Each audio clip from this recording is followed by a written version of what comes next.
Hello everyone, स्वागत करती हूँ आप सभी का आज की वीडियो में। आज हम लोग डिस्कस करने वाले हैं इम्पॉर्टेंट क्वेश्चंस और ये सारे के सारे क्वेश्चन इंग्लिश से रिलेटेड होगा। अगर आप रीड की प्रिपरेशन कर रहे हैं, चाहे आप लेवल 1 दे रहे हो या आप लेवल 2 की प्रिपरेशन कर रहे हो, आपने अगर इंग्लिश 2 लिया है तो ये वीडियो आपको आज बहुत ज़्यादा हेल्प करेगी। और हर एक क्वेश्चन के साथ हम लोग यहाँ पर डिटेल डिस्कशन करेंगे, जहाँ भी हमें ज़रूरत होगी हम समझेंगे, क्योंकि क्वेश्चंस को करने से ज्यादा समझना इंपॉर्टेंट होता है। तो 20 क्वेश्चन है, फटाफट से देखेंगे और पूरी वीडियो जरूर आप देखना। पहली बार चैनल पर आए हो तो मैं बता दूं कि मैंने पहले भी इंग्लिश की बहुत सारी वीडियोस रीड के लिए अपने चैनल पर अपलोड कर रखी है। अगर आपको अदर वीडियोस देखनी है सारी की सारी, तो प्लेलिस्ट आपको चैनल पर मिल जाएगा, लिंक आपको डिस्क्रिप्शन बॉक्स में भी मिल जाएगा। एंड अगर आपको इसकी पीडीएफ चाहिए या अगर आपको मुझसे कनेक्ट होना है तो आप मुझे इंस्टाग्राम पे फॉलो कर सकते हो, आप मुझे टेलीग्राम पे भी आप मुझसे जुड़ सकते हो। ठीक है, तो स्टार्ट करते हैं अब हम अपने सेशन को। जितनी भी बातें थी वो मैंने आपसे डिस्कस कर ली है।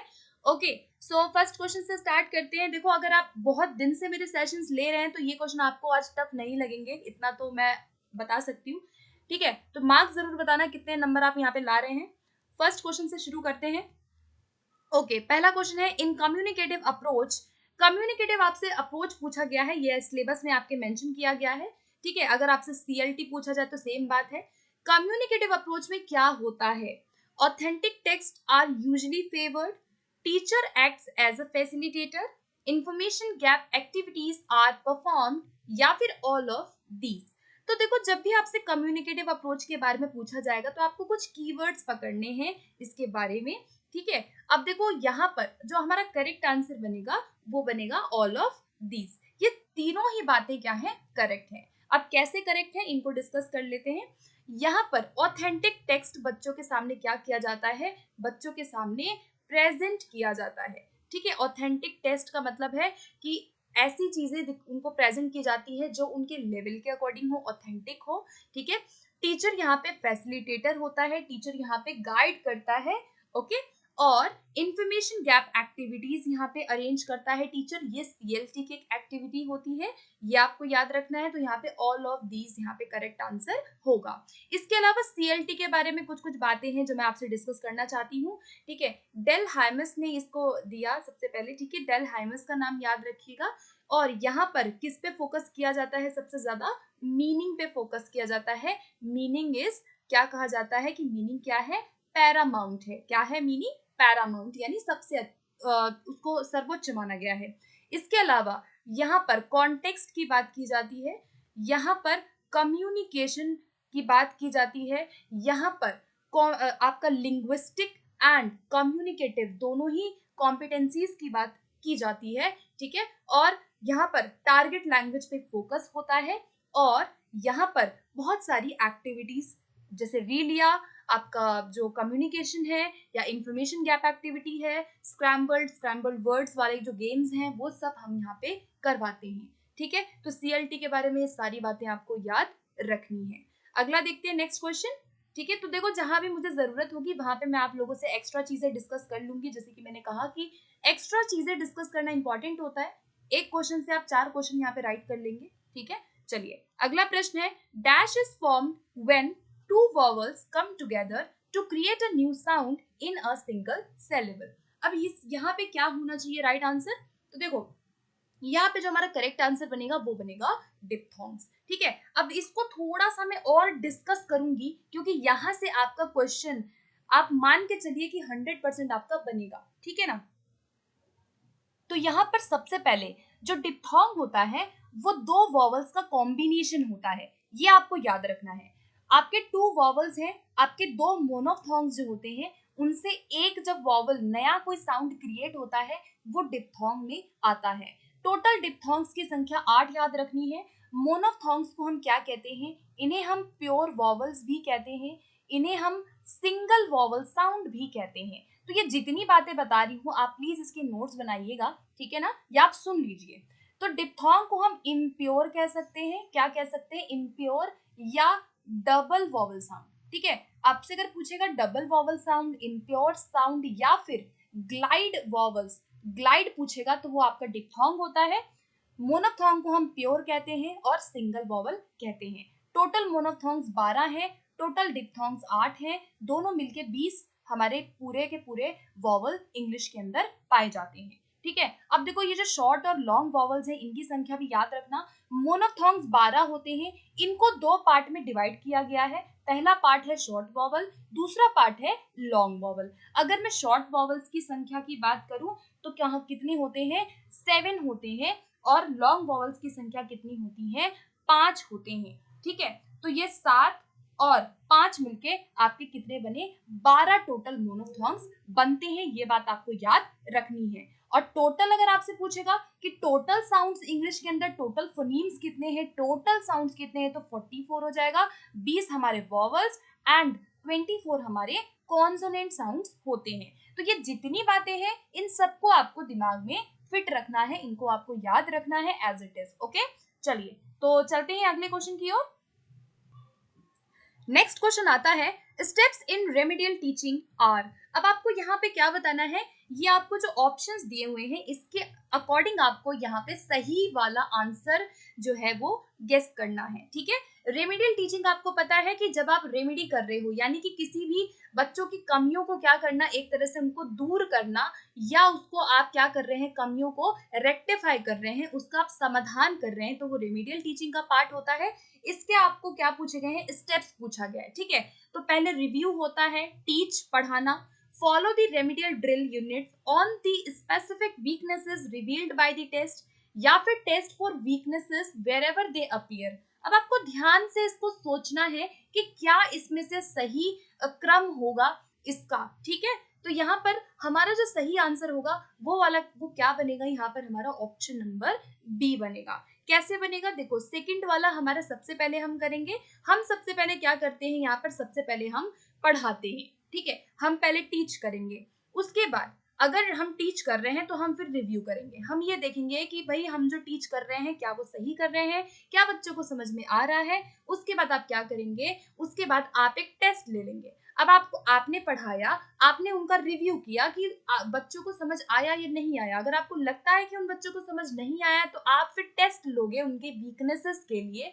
अगर उनकी वीकनेस दिखाई दे रही है तो आप उसके लिए एक टेस्ट कंडक्ट करोगे, जिसे हम क्या कहते हैं, डायग्नोस्टिक टेस्ट कहते हैं, जिसे हम क्या कहते हैं, डायग्नोस्टिक टेस्ट कहते हैं। और डायग्नोस्टिक टेस्ट करने के बाद जब हमने यहाँ पर निदान कर लिया, हमने ये पता लगा लिया कि क्या उनकी कमी है, क्या गलती है, उसके बाद हम क्या करेंगे, थर्ड वाला करेंगे। ठीक है, उसके बाद हम क्या करेंगे, थर्ड वाला करेंगे।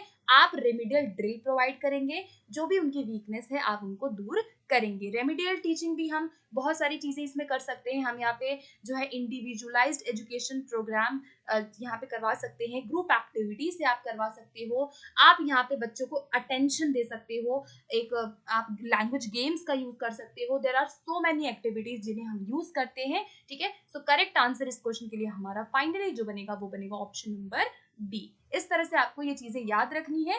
ठीक है, जो भी कंसेप्ट है। चलिए अगला प्रश्न देखते हैं। Which of the following is not a principle of teaching English? इनमें से कौन सा एक भाषा को सिखाने का सिद्धांत नहीं है। ठीक है, ऑप्शन देखते हैं, principle of proportion, principle of phonology, principle of exposure, या फिर इनमें से कोई भी नहीं। ठीक है, मतलब यहाँ पे आपसे नॉट पूछा गया है, जो इसमें नहीं है। तो देखो प्रिंसिपल ऑफ प्रोपोर्शन इंग्लिश के अंदर बिल्कुल होता है। हम लोग क्या करते हैं, हम ये देखते हैं कि हमें कितनी चीज कितना पढ़ाना है। अब जैसे मान लो कि मैं ये वीडियो बना रही हूँ तो मुझे पता है कि मुझे आपको कितनी मात्रा में क्या क्या चीजें प्रोवाइड करनी है, मुझे कितने क्वेश्चन एक दिन में देने हैं, मुझे दूसरे दिन कितने क्वेश्चन आपको करवाने हैं। तो वो प्रपोर्शन होता है कि आप कितना कितना उनको कैसे कैसे सिखाओगे। तो ये बिल्कुल एक प्रिंसिपल है इंग्लिश में। फोनोलॉजी भी बिल्कुल है, आपका साउंड रिलेटेड जो आ जाता है, आपका साउंड की जब हम एक तरह से स्टडी कर रहे हैं कैसे ध्वनियां हैं, उस चीज का प्रिंसिपल भी हम ध्यान में रखते हैं, साउंड का ध्यान हम रखते हैं इंग्लिश में। और एक्सपोजर भी हम बच्चों को देते हैं, ज्यादा से ज्यादा आप उनको सिचुएशंस प्रोवाइड करते हो। सो यहाँ पर तीनों ही जो है वो इंग्लिश के प्रिंसिपल में आएंगे। तो यहाँ आंसर क्या बना, इनमें से कोई भी नहीं। हमसे नॉट पूछा गया है तो यहाँ कोई भी नहीं है ऐसा, क्योंकि सारे ही क्या है, राइट है। ठीक है, तो यहाँ पे option number D will be right answer. इसी तरह से आपसे नॉट की जगह पूछेगा कि कौन सा है, तो उस तरह से आपको ऑप्शंस को क्या करना है, देखना है। चलिए क्वेश्चन नंबर 5 देखेंगे। The selection of the amount of learning material is made keeping the. अब देखो यहाँ पे क्या है, जब आप इंग्लिश के अंदर कोई भी मटेरियल को सेलेक्ट करते हो, जैसे कि आप सिलेक्शन कर रहे हैं किसी भी चीज का, आपको जो भी पढ़ाना है, तो आप उसमें क्या चीज ध्यान में रखते हैं? Principle of frequency, principle of coverage, principle of लर्नेबिलिटी, या फिर ऑल ऑफ दीज। तो यहाँ पे हम क्या ध्यान रखेंगे जब हम ये सिलेक्ट करते हैं कि हमें क्या पढ़ाना है, हम सिलेक्ट कर रहे हैं मटेरियल को, ये एक प्रिंसिपल है, ठीक है, तो हम ये तीनों चीजें ध्यान में रखते हैं। अगर आप ये सिलेक्ट कर रहे हो कि आपको क्या पढ़ाना है, तो आप देखोगे कि उसकी फ्रीक्वेंसी क्या है, वो कितनी बार बच्चों के सामने आएगा। मान लो कोई वर्ड सिखा रहे हो, आप वो कैप सिखा रहे हो, आप वर्ड को सिखाने से पहले ये देखोगे कि वो कितनी बार अप्लाई होगा, ठीक है, उसका कवरेज क्या है, बच्चा कहाँ कहाँ उसको यूज कर सकता है, और लर्नेबिलिटी का मतलब है कि बच्चा उसको यूज करने लायक है भी या नहीं है। मान लीजिए मैं बहुत बड़ा वर्ड बच्चों को सिखाने लग जाऊँ इतना बड़ा, तो हो सकता है कि वो बच्चे याद ना कर सके। तो सिलेक्शन, हम जो भी हमें सिखाना है, हम ये तीनों चीजें ध्यान में रख करके उनको सिखाते हैं। तो आई होप आप मेरी बात समझ रहे होंगे, जो भी मैं यहाँ पे आप लोगों को कन्वे करना चाहती हूँ अपने तरीके से, ठीक है। चलिए अगले क्वेश्चन की ओर चलते हैं। अगर कोई डाउट रह जाता है तो कमेंट सेक्शन में आप बाद में पूछ लीजिएगा। क्वेश्चन नंबर 6 देखेंगे, which of the following is not true about sonnets. Sonnets के बारे में क्या गलत बात है? ओके, ऑप्शन देखेंगे। A sonnet is a 14 line poem. क्या सोनेट में 14 लाइन पोएम होती है? बिल्कुल होती है। सोनेट एक लिरिक पोएम है जिसमें कितनी लाइनें होती है? 14 लाइनें होती हैं। The first and most common sonnet is Italian sonnet. क्या इटालियन सोनेट जो है वो फर्स्ट और कॉमन सोनेट है? तो बिल्कुल ये बात भी करेक्ट है। क्लासिकल सोनेट इसे हम कह सकते हैं, इसे हम पेट्रार्कन सोनेट कह सकते हैं, इसे हम इटालियन सोनेट कह सकते हैं। इसके अंदर हमारे दो पार्ट होते हैं, एक होता है हमारा ऑक्टेव, ठीक है, और दूसरा होता है हमारा सेस्टेट। ये याद रखना, ऑक्टेव की 8 लाइनें, सेस्टेट की 6 लाइनें। तो ये इटालियन का पार्ट है। पेट्रार्कन सोनेट इसे कहा जाता है। सबसे कॉमन और सबसे ट्रेडिशनल सोनेट क्या है? इटालियन सोनेट है, ठीक है। Sonnet does not adhering the tightly structured thematic organisation. तो देखो यहाँ पर जो सी वाली बात है वो हमारी रॉन्ग हो जाएगी। यहाँ पे बोल रहा है कि does not adhering the tightly structured thematic organisation. यहाँ पर बोला गया है कि जो सोनेट है उसकी कोई थीमेटिक ऑर्गेनाइजेशन नहीं होती है, वो टाइटली स्ट्रक्चर्ड नहीं होता है। ये बात गलत है। बात समझ रहे हैं आप? यहाँ पे कहा गया है कि जो सोनेट है ना वो स्ट्रक्चर्ड नहीं होता, वो स्ट्रिक्ट नहीं होता, उसका जो आयम्बिक पेंटामीटर है वो स्ट्रिक्ट नहीं होता। तो ये बात गलत है। सोनेट की बहुत क्या होती है? स्ट्रिक्ट राइम स्कीम होती है, टाइटली स्ट्रक्चर्ड होता है, और उसकी थीमेटिक ऑर्गेनाइजेशन होती है, ठीक है। ये आपको याद रखना है। स्ट्रिक्ट उसकी राइम स्कीम क्या होती है? स्ट्रिक्ट होती है। और डी वाली बात भी बिल्कुल करेक्ट है। सोनेट में कितने सिलेबल्स होते हैं? 10 सिलेबल्स होते हैं, जो 5 और 5 में क्या होते हैं? डिवाइडेड होते हैं। ये सब आपको सारी बातें सोनेट के बारे में याद रखनी है, ठीक है। तो यहाँ पे नॉट ट्रू हमसे पूछा गया था, तो सी वाला करेक्ट हो जाएगा। अगला देखते हैं, which of the following is not a feature of elegy. Elegy का इसमें से कौन सा एक फीचर नहीं है? Lyric of morning, lamentation for the dead, represents the sense of victory, या फिर बोथ ए एंड बी। कौन सा इसमें से नहीं है? नॉट आपसे पूछा गया है, ठीक है। तो यहाँ पे करेक्ट आंसर क्या बना? हमारा ऑप्शन नंबर सी बना, ठीक है।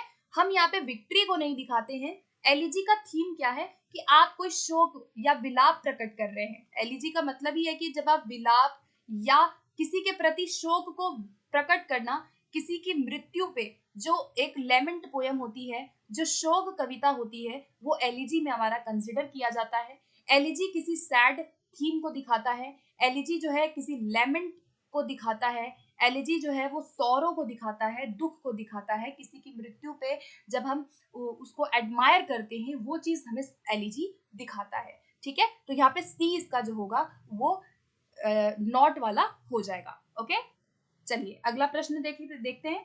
The events in a play are called. एक प्ले में इवेंट्स जो होते हैं उन्हें हम क्या कहते हैं?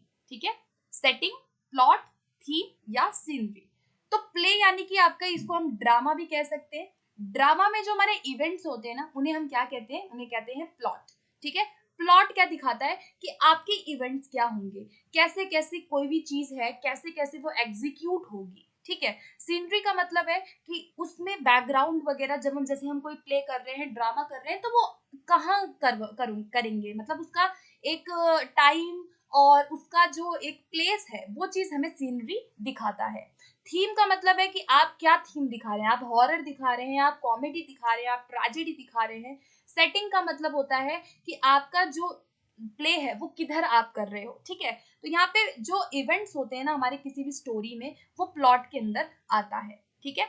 चलिए अगला देखते हैं। Dash is usually concerned with a single effect conveyed in only one और अ फ्यू सिग्निफिकेंट एपिसोड्स और सीन्स। क्या होगा यहाँ पे करेक्ट आंसर? 9 वाले क्वेश्चन का आंसर जरा आप लोग भी सोचिएगा, ठीक है। इजी है, सिंगल इफेक्ट की बात की जा रही है, ठीक है। जहां पे बहुत ही कम एपिसोड्स या बहुत ही कम सीन्स होते हैं, वो हमारा क्या होता है, शॉर्ट स्टोरी का पार्ट होता है। शॉर्ट स्टोरी यानी कि जिसे आप 1 से 1.5 घंटे में पढ़ करके भी समाप्त कर सकते हैं। एक सिंगल इफेक्ट को दिखा रहा है, एक एपिसोड को दिखाता है, एक ही बार में एक ही प्लॉट को दिखाता है यहाँ पर शॉर्ट स्टोरी, ठीक है। तो करेक्ट आंसर यहाँ क्या बना हमारा? ऑप्शन नंबर सी इसका करेक्ट आंसर बनेगा। अगला क्वेश्चन देखते हैं। अब आपको यहाँ पे फैलेसी पहचाननी है, ध्यान से थोड़ा पढ़िएगा कौन सी फैलेसी आपको यहाँ नजर आ रही है। फैलेसी है, स्टेटमेंट पढ़ती हूं मैं। My grandfather likes to bake and drink hot tea. When I meet your grandfather I am surprised that he does not cook at all and drinks sodas. Identify this fallacy in the sentence. अब ये जो आपको दिखा पूरा का पूरा, इसमें कौन सी फैलेसी है? क्या यहाँ पे फैलेसी ऑफ कंपोजिशन है? आप लोग भी बड़े ध्यान से इसको एक बार वीडियो को पॉज करके पढ़िएगा। फैलेसी ऑफ इक्विवोकेशन है, फैलेसी ऑफ हेस्टी जनरलाइजेशन है, या फिर यहाँ पे फॉल्स एनालॉजी की फैलेसी है। यहाँ पे कह रहा है कि भाई मेरे दादाजी को बेक करना बहुत पसंद है और वो जो है गर्म चाय पीते हैं, लेकिन जब मैं तुम्हारे दादाजी से मिला या मिली तो मैं यहाँ पे सरप्राइज हो गई कि भाई उनको तो खाना बनाना भी नहीं आता ना, और वो चाय की जगह क्या पीते हैं, सोडा पीते हैं। तो ये क्या है? तो यहाँ पे देखो क्या है कि उसके अगर ग्रैंडफादर को पसंद है, उसके ग्रैंडफादर अगर जो चीज कर रहे हैं, तो वो सरप्राइज इसलिए हुआ क्योंकि उसने सोचा कि सभी के दादाजी भी ऐसा ही करेंगे। बट ऐसा जरूरी नहीं है कि अगर किसी के दादाजी हॉट टी पीते हैं तो किसी के दादा सभी के दादाजी जो है वो चाय ही पियेंगे। तो आई होप आप समझ रहे होंगे मेरी बात को। यहाँ पे कौन सी फैलेसी है? यहाँ पे हेस्टी जनरलाइजेशन हमें दिखाई दे रहा है। हेस्टी जनरलाइजेशन क्या होता है कि जब आप एक स्मॉल एविडेंस, आपके पास कोई स्मॉल एविडेंस है, मान लो छोटा सा आपका एक रियल उदाहरण है, आप उसको हर किसी पर जनरलाइज कर देते हो, वो हमारा हेस्टी जनरलाइजेशन होता है, ठीक है। जैसे कि मान लीजिए मैं बोलूं कि मेरा भाई पिज्जा खाता है वो मोटा नहीं होता, तो ऐसा जरूरी नहीं है कि हर कोई भी मोटा नहीं होगा। तो वो एक हेस्टी जनरलाइजेशन का एग्जांपल होता है। फॉल्स एनालॉजी क्या होता है? जब आप एक कंपैरिजन करते हैं, ऐसा कंपैरिजन जो कि आपस में वो चीजें रिलेटेड होती हैं लेकिन उनमें बहुत ज्यादा डिससिमिलैरिटीज होती हैं, वहां पे हमारा फॉल्स एनालॉजी होता है, ठीक है। उसके बाद कंपोजिशन क्या होता है? जहां पर आप पार्ट होल की बात करते हो कि जो चीज एक पार्ट के लिए अप्लाई हो, जरूरी नहीं है कि वो एक होल के लिए अप्लाई होगा, ठीक है।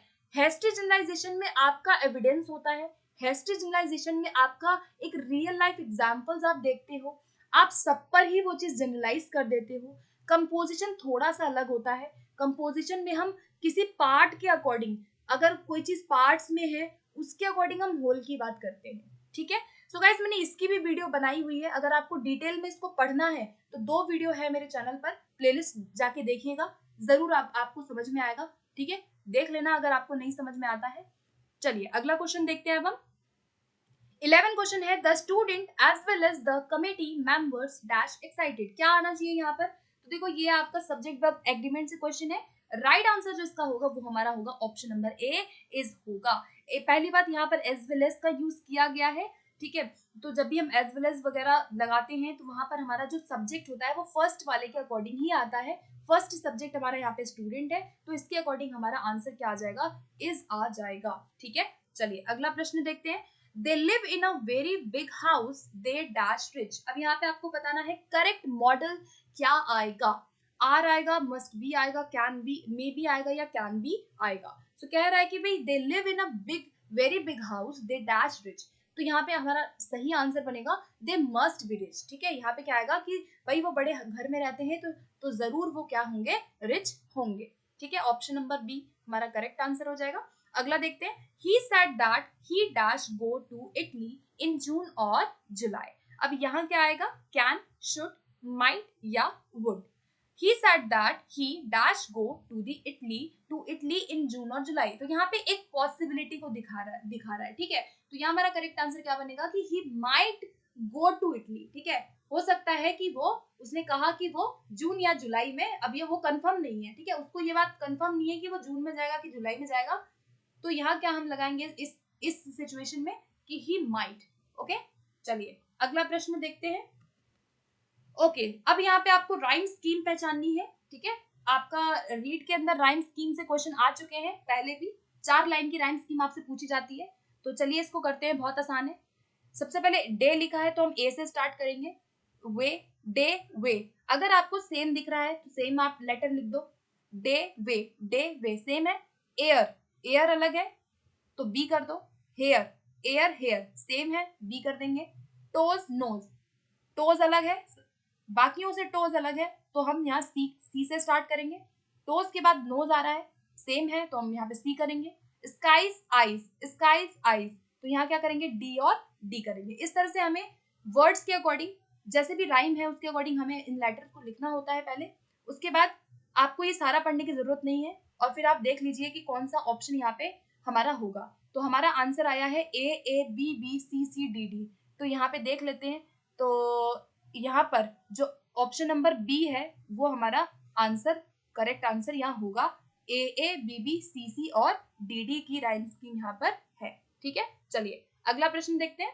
One of the purposes of evaluation of learners is, भाई लर्नर का जो इवैल्यूएशन है उसका पर्पस क्या होता है? Assessment of text books, preparing a list of learners need, assessment of the learners attainment, या फिर आइडेंटिफिकेशन ऑफ लैंग्वेज फंक्शंस। क्या होना चाहिए यहाँ पे करेक्ट आंसर? इवैल्यूएशन का पर्पस आपको बताना है, तो यहाँ पर जो हमारा सही आंसर बनेगा वो बनेगा ऑप्शन नंबर सी। आप यहाँ पे असेसमेंट कर रहे हैं लर्नर्स के अटेनमेंट का, कि उन्होंने कितना सीखा। जब भी हम इवैल्यूएशन की बात करते हैं तो हमारा आंसर होता है कि जब आप जज कर रहे हो, जब आप वैल्यू जजमेंट कर रहे हो, जब आप यहाँ पे उनका अटेनमेंट देख रहे हो, उनकी अचीवमेंट को देख रहे हो, आप यहाँ पे प्रोडक्ट की बात करते हैं कि कितना उन्होंने सीखा, तो हम इवैल्यूएशन की बात यहाँ कर रहे हैं, ठीक है। तो correct answer will be option number C. Next question देखते हैं। Which of the following is or are the characteristic of a language? भाषा की विशेषता आपको बतानी है, इनमें से क्या होती है? Language is symbolic, language is arbitrary, language is of social control, या फिर all of the above। क्या होना चाहिए कैरेक्टरिस्टिक भाषा की, लैंग्वेज की?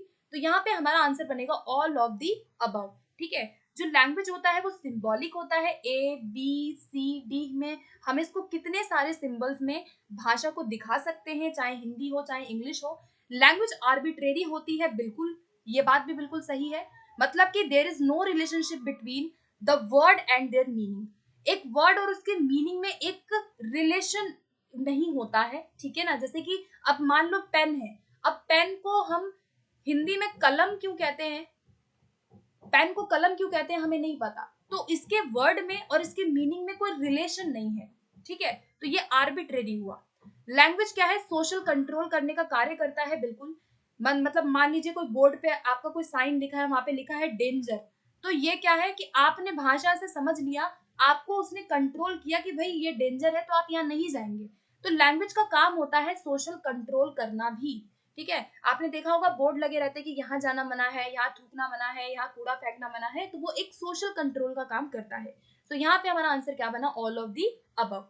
चलिए अगला प्रश्न देखते हैं। The smallest unit of sound is, sound की सबसे छोटी इकाई आपसे पूछी गई है, क्या होती है? तो करेक्ट आंसर हमारा बना फोनीम। याद रखना फोनीम क्या है, जो साउंड है भाषा में उसकी सबसे छोटी इकाई होती है। और जो फनीम है, टोटल अगर आपसे फनीम पूछा जाए इंग्लिश के अंदर तो हमारे 44 होते हैं, हमें जैसे कि पता है। साउंड्स जिन्हें हम कहते हैं टोटल, ठीक है, वो हमारे फनीम्स में आएंगे।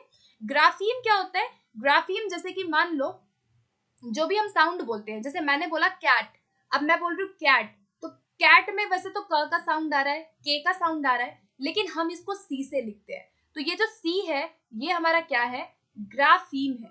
ग्राफीम मतलब जो भी आप साउंड बोलते हो उसको जब आप रिटर्न में लिख के दिखा देते हो वो हमारा ग्राफीम होता है। रिटन आपका रिप्रेजेंटेशन होता है, साउंड का जब हम रिप्रेजेंटेशन रिटन फॉर्म में करते हैं वो ग्राफीम होता है।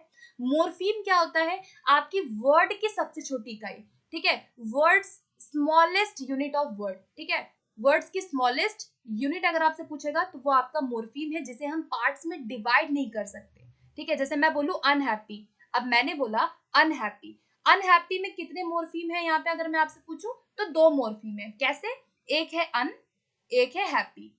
हैप्पी वर्ड को मैं अलग कर सकती हूँ, इसका मीनिंग है खुश, ठीक है, पहला मोर्फीम। और अन का मतलब है जहाँ पे हम ना के सेंस में जब हम कोई वर्ड लिख देते हैं, ठीक है, तो यहाँ पे मोर्फीम हुआ। सेमांटिक क्या होता है, जब हम मीनिंग की बात करते हैं, किसी भी मीनिंग की स्टडी ऑफ मीनिंग आपका सेमांटिक्स होता है। सो आई होप आपको ये चारों चीजें याद हो गई होंगी, समझ थोड़ा बहुत भी आ गया होगा। तो आपको सिर्फ जनरल आइडिया रखना है इन सब चीजों के बारे में, आपसे पूछा जा सकता है, इंग्लिश का पार्ट है, ठीक है। चलिए अगला प्रश्न देखते हैं। The purpose of remedial teaching is, purpose बताना है आपको रेमेडियल टीचिंग का क्या होता है।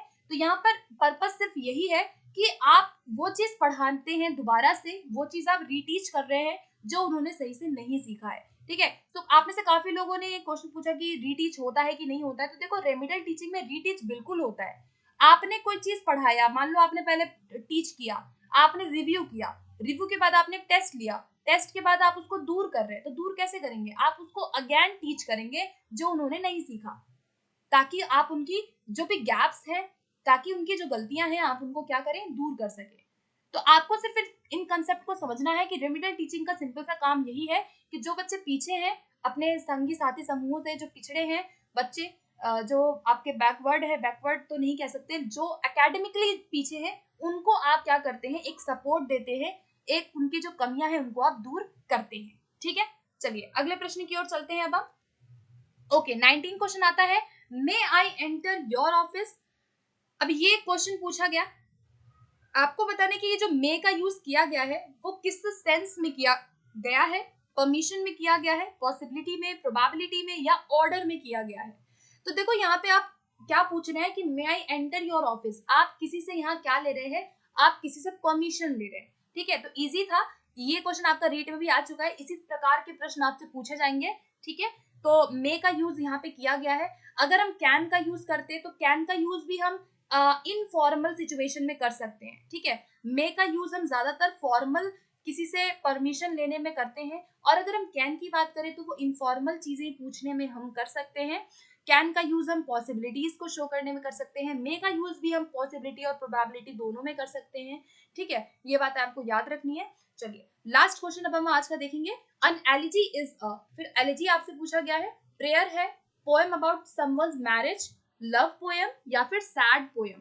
तो हम अभी डिस्कस कर ही चुके हैं कि एलिजी क्या है, एक तरह की लेमेंट पोएम है, सैड पोएम है, आपकी मॉर्नफुल पोएम होती है, जो किसी की यूजुअली किसी की मृत्यु पर गाई जाने वाली लिरिक आपकी कविता होती है, जहां पर उस पर्सन के बारे में हम 3 फेजेस में उसको पहले हम एडमायर करते हैं, फिर हम उसके जो भी उस पर्सन की यादें हैं उसको हम बेसिकली वहां पे बताते हैं। तो एलिजी क्या है, बेसिकली आप किसी की डेथ पे, शोक पे एक कविता होती है, उसको हम लिखते हैं या बोलते हैं, ठीक है। लव पोएम अगर आप पूछा जाए तो कई बार सोनेट से क्वेश्चन आ चुका है कि सोनेट की थीम क्या होती है। तो ज्यादातर जो आप अगर शेक्सपियरियन सोनेट देखें तो उसकी थीम क्या होती है, ज्यादातर लव ही होती है, ठीक है। बाकी सोनेट भी हम अलग अलग उसके लिए यूज कर सकते हैं, ठीक है। चलिए सो गाइज ये थे हमारे 20 क्वेश्चंस। आई होप आपको आज का सेशन अच्छा लगा होगा। सेशन आपको जैसा भी लगे आप मुझे जरूर बताया करो कमेंट सेक्शन में। कोई भी आपको डाउट लगता है, एनीथिंग, किसी भी क्वेश्चन में आपको कोई भी क्वेश्चन में डाउट है, या किसी भी चीज के रिगार्डिंग आपको डाउट है, तो आप मुझसे पूछ सकते हैं कमेंट सेक्शन में। आप टेलीग्राम ग्रुप ज्वाइन कर सकते हैं, वहां पर आप मुझसे पूछ सकते हैं, आप मुझसे इंस्टाग्राम पे पूछ सकते हैं, ठीक है। तो फिर मिलते हैं अगली वीडियो में बहुत जल्दी। ओके, तो बाय बाय सभी को।